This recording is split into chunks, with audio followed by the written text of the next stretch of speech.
Guys, reels by TBL में आपका बहुत बहुत बहुत स्वागत है।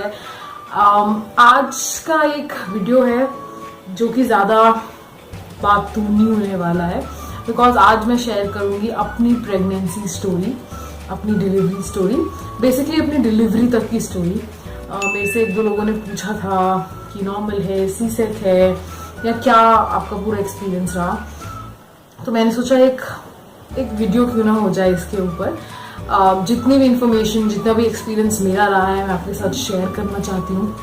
और लेकिन उससे पहले आपको पता है कि आप प्लीज़ सब्सक्राइब करें मेरे चैनल को, ताकि हम हमेशा कनेक्टेड रहें।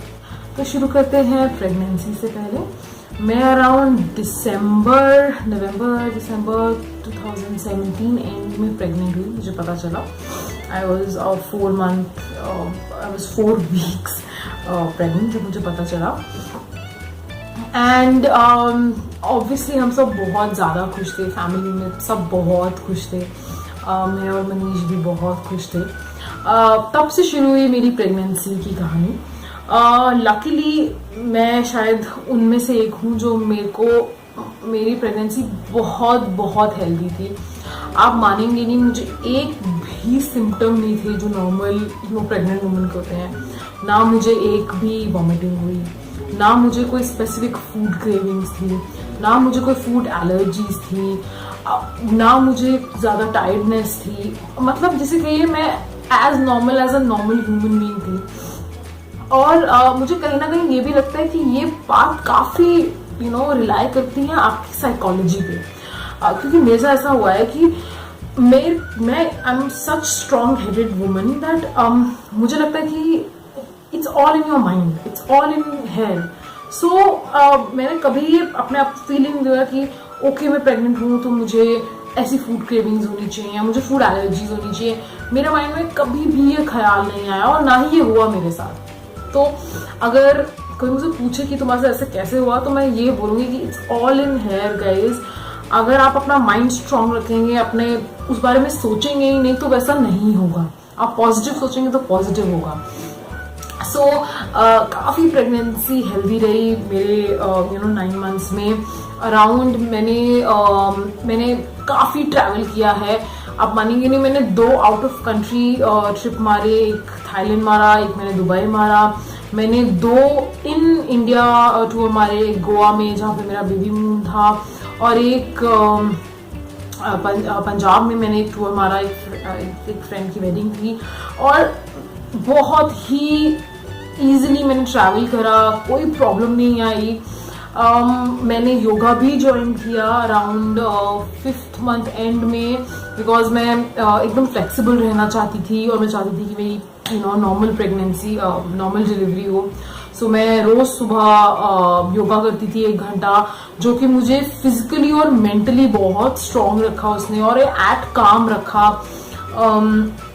और इस प्रेगनेंसी के थ्रू एक और बहुत इम्पोर्टेंट बात थी कि मैं एक वर्च्यू बेबी करके एक यूट्यूब पे सीरीज आती है, मैं उसको ज़रूर सुनती थी। मैं लिंक डालूंगी नीचे कमेंट्स पे।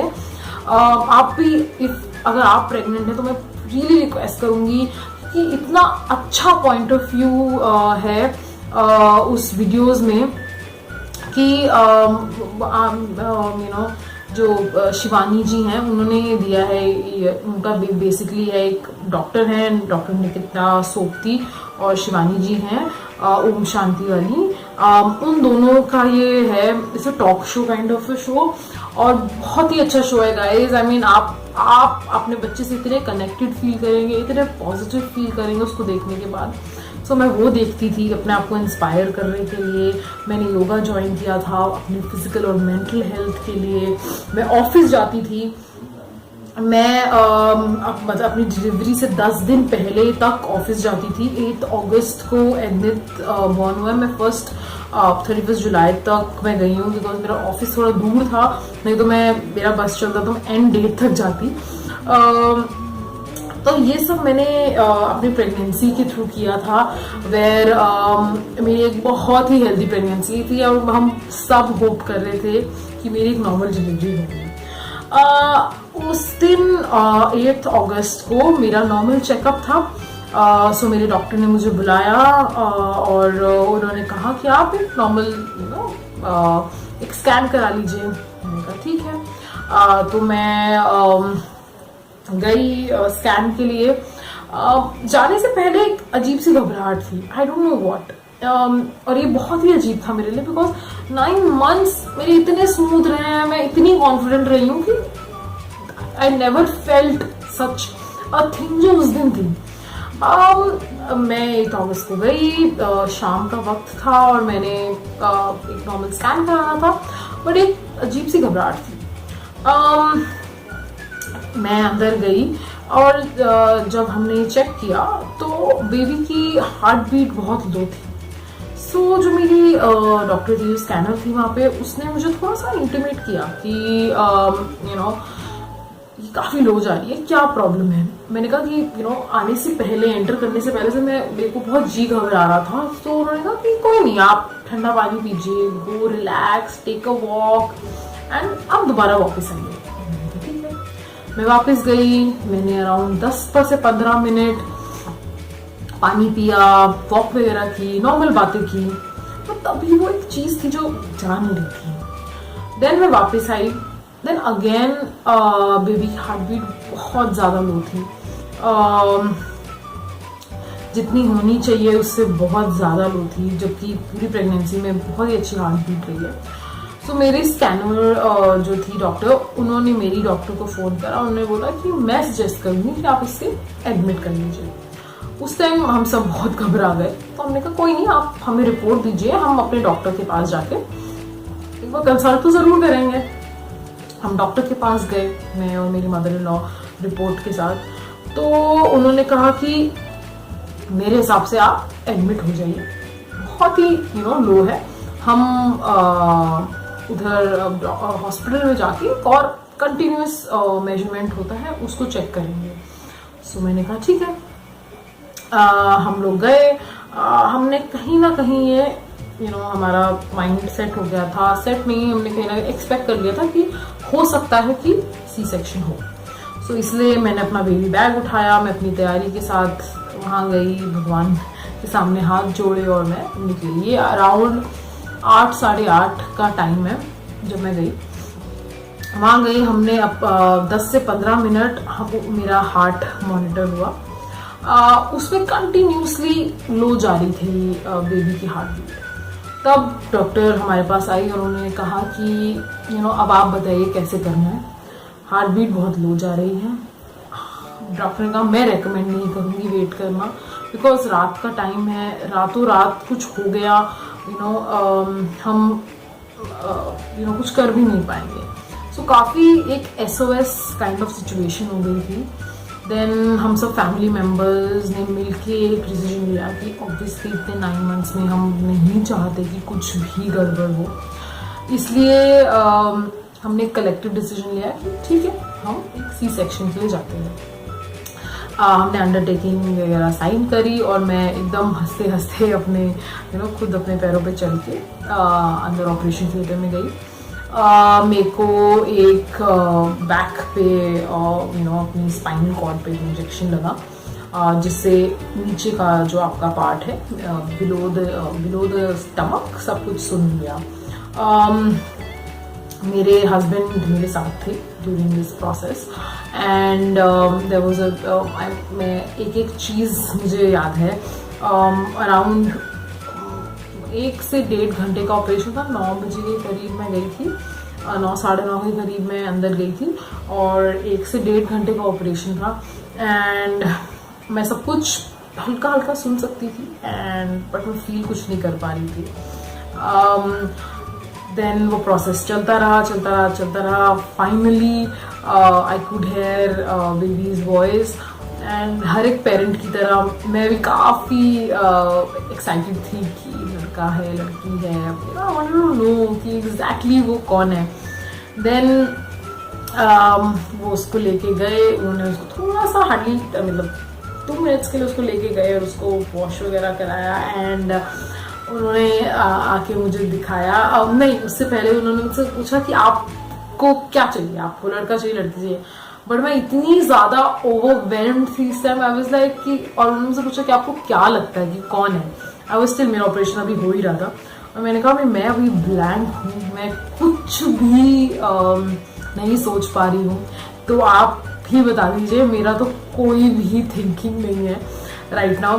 देन उन्होंने बेबी बॉय दिखाया, and he was a boy, and I just closed my eyes and I had literally tears in my eyes, and I couldn't feel anything उस time पे, that oh my god, that moment is finally here and it's a baby boy, and जब तक मैं अभी sink ही नहीं कर रही थी ये मोमेंट, बाहर से आवाज आई इतनी तेज, हुल्ला गुल्ला, and everybody was so happy, मेरी सारी फैमिली वहाँ पे थी। Then around 10:30 was the exact time जब वो डेथ हुआ, एंड देन उसके बाद तो it was a pleasure, it was celebrations घर पे, welcome with blue and white theme. Then C sec था, तो सीसेक की वजह से बहुत लोग कंसर्न भी थे, मेरी मॉम, मेरी सिस्टर बहुत ज़्यादा कंसर्न थे कि सीसेक है, नहीं हिलना है, प्रॉब्लम हो जाएगी। देन 1 से 1.5 दिन मैं हॉस्पिटल में थी। उसके बाद डिलीवरी होते ही सीसेक की आपको 24 घंटे तक उठना नहीं होता है, तो मैं I was straight laying on the bed. वो थोड़े से डिफिकल्ट था, मतलब पूरी प्रेगनेंसी, पूरी डिलीवरी, पोस्ट डिलीवरी भी आई थिंक सबसे डिफिकल्ट वो था, बिकॉज आपको स्ट्रेट लेटना है। इनिशियल था, थोड़ा सा डर भी लगता है, और बच्चा इतना छोटा है, सो वो एक दिन थोड़ा सा डिफिकल्ट था बिकॉज स्ट्रेट थे। देन नेक्स्ट डे डॉक्टर ने मुझे बोला था कि आप खड़े हो सकते हैं, आपको खड़े होना है, आप खड़े हो नहीं सकते, आपको खड़ा होना है और आपको वॉक करनी है। So I think that was the moment where I really got supported by my doctor and my friends, where they said that आप स्टेशन मत रहिए, आप पुश करिए अपने आप को। आजकल का ऑपरेशन जैसे नहीं होते हैं कि आप 20-20 दिन 40-40 दिन नहीं उठ सकते हैं। उसके नेक्स्ट डे मैं उठी, मैंने वॉक की, थोड़ी सी डिफिकल्टी थी वॉक करने में। I even went to the washroom all by myself. थोड़ी डिफिकल्टी थी, मैं सच में बोलूंगी, बट इतनी कोई डिफिकल्टी नहीं थी कि आई कुंट लाइक मैं सांस भी नहीं ले पाई थी, ऐसा कुछ नहीं था। तो मैंने उसके बाद मेरा हमारा चेकआउट हुआ और उसके बाद हम घर आए।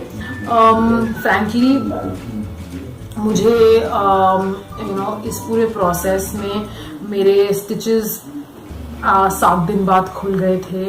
मेरे को स्टिचेस खुलने में कोई प्रॉब्लम नहीं आई, मैं हिल सकती थी। मेरे डॉक्टर ने मुझे पूरा गो अहेड दिया था कि आप प्लीज़ आप जाइए, आप अच्छे से जैसे एक नॉर्मल वुमेन होती है वैसे रहिए। तो मैं बहुत ज़्यादा अच्छा फील कर रही थी। और इस पूरे प्रोसेस में obviously there were family members जो बोलते थे कि बिल्कुल नहीं हिलना है, आप तुम एकदम लेटी रहो घर पे आके भी। बट फ्रैंकली मैंने ऐसा नहीं किया है गाइज। मैं जब से मैं घर आई हूँ मैं हिली हूँ, मैंने अपना खुद काम किए हैं सारे। ऑब्वियसली वो 7 दिन के लिए मैं नहा नहीं पा रही थी, तो देयर वाज अ हेल्प जो मेरे को मेरा हेड वॉश वगैरह करता था। इनफैक्ट ये भी एक है, लोग बोलते हैं हेड वॉश नहीं करना है, मैंने हेड वॉश भी किया है। मैं ज़्यादा स्ट्रेस नहीं लेती थी, मैं झुकती ज़्यादा नहीं थी, बट स्टिल मतलब आई थिंक मैंने 15 दिन तक थोड़ा बहुत ये फॉलो किया। उसके बाद मैंने ये फॉलो नहीं करा, मैं एकदम नॉर्मल थी, मैं वॉक्स पे जाती थी। इनफैक्ट मैंने, आप मानेंगी नहीं, मैंने 40 डेज के बाद मैंने योगा ज्वाइन कर लिया था। मैं हल्के वहाँ पे योगा करती थी बिकॉज मुझे ज़्यादा ओवरवेट नहीं जाना था। खाने पीने का भी मैंने पूरा ख्याल रखा है। ऐसा नहीं है कि अगर नॉर्मल डिलीवरी है तो मैं ये खा सकती हूँ, सीसे तो मैं ये नहीं खा सकती हूँ। जो एक नॉर्मल डिलीवरी में होता है मैंने बिल्कुल वैसा किया था। सो ऑल इन ऑल मेरा एक्सपीरियंस सी सेक्शन के बहुत अच्छा था। बिकॉज हाँ स्टिचेस लगे थे, वो थोड़ा गम था मुझे, बट उसके बाद मेरे साथ आज 6 महीने हो गए हैं और आज एडमिट का 6th मंथ बर्थडे है और एक छोटी सी सेलिब्रेशन भी रखी है बाहर जाने से पहले। मैंने सोचा कि आपके साथ मुझे शेयर करनी है ये स्टोरी। और मैं इतनी इमोशनल हूँ राइट नाउ बिकॉज 6 मंथ्स हो गए हैं, सी सेक्शन डिलीवरी थी बट तब भी मुझे कोई प्रॉब्लम नहीं आई है। तो इसलिए गाइस कि अगर आपको कहीं ऐसी सिचुएशन आए कि आपको डिलीवरी करनी पड़ रही है 6 मंथ सी सेक, तो प्लीज़ डरिए मत। आजकल वो ऐसा नहीं रहा है, इतनी टेक्नोलॉजी बढ़ गई है कि आपको कोई भी दिक्कत नहीं आएगी। आप प्लीज़ विश्वास रखिए, आप प्लीज़ अपने बारे में, अपने बेबी के बारे में पहले सोचिए। तो यही मेरी स्टोरी थी और आई होप आपको पसंद आया होगा। दोबारा मिलेंगे मॉम रील्स के साथ एंड आज एडवित का 6th मंथ बर्थडे है एंड ये मेरे लिए बहुत बहुत स्पेशल है। सो मैंने सोचा कि क्यों नहीं आप सबके साथ शेयर करें video. He is my cute little champ and he is now 6 months old and मैं इतनी इमोशनल हूँ इस टाइम पे बिकॉज आज मुझे समझ आ रहा है वो सारी कहानियाँ या वो सारे मुहावरे जो माँओं को लेकर होते हैं। सो मैं बहुत ज़्यादा खुश हूँ, इमोशनल हूँ और मैंने सोचा कि आज का दिन परफेक्ट है आप लोगों के साथ शेयर करने के लिए ये story. Thank you so much for watching reels by TBL और मॉम रील्स को इतना प्यार देने के लिए। आई होप हम मिलते रहेंगे